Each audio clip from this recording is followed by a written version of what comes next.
की इबादत की, यानी कुरान करीम को देखकर उसकी मुनाजात को पढ़ता था, उसके कौल को देखता था, यानी उसमें जो लिखा है उस पर अमल किया करता था।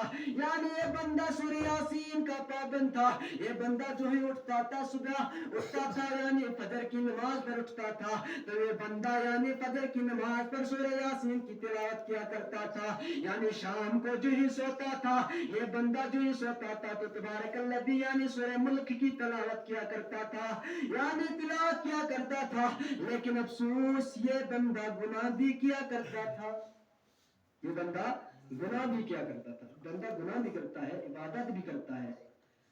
अब ये बंदा गुनाह भी किया करता था, यानी गुनाह करता था, यानी ये बंदा जो गुनाह करता था, अब मैं जो हूं मैं, यानी जो इस कुत्ते से मुखातिब किया गया, इस कुत्ते से पूछा गया तू कौन है, फरमाया मैं इसकी वो बुरी अमल हूं जो ये किया करता था, इसकी बुरी अमल हूं जो ये किया करता था।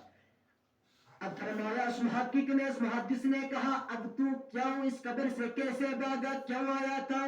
कहा मैं बुरी अमल हूं ना, जब मैयत को कब्र में डाला जाता है मैं अजाब देने के लिए आ जाता हूँ।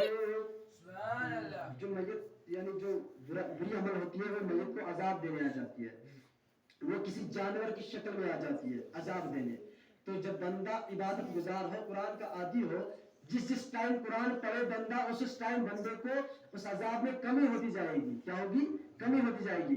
वो बंदा सूरह यासीन पढ़ा करता था, यानी कुरान का आदी था, कुरान पढ़ा करता था, यानी जो ही कुरान पढ़ता था तो जो ही वो कुत्ता यानी इस मैयत को अजाब देने आया, तो यानी तब तक सूरह यासीन आई। सूरह यासीन आने के बाद सूरह यासीन जो ही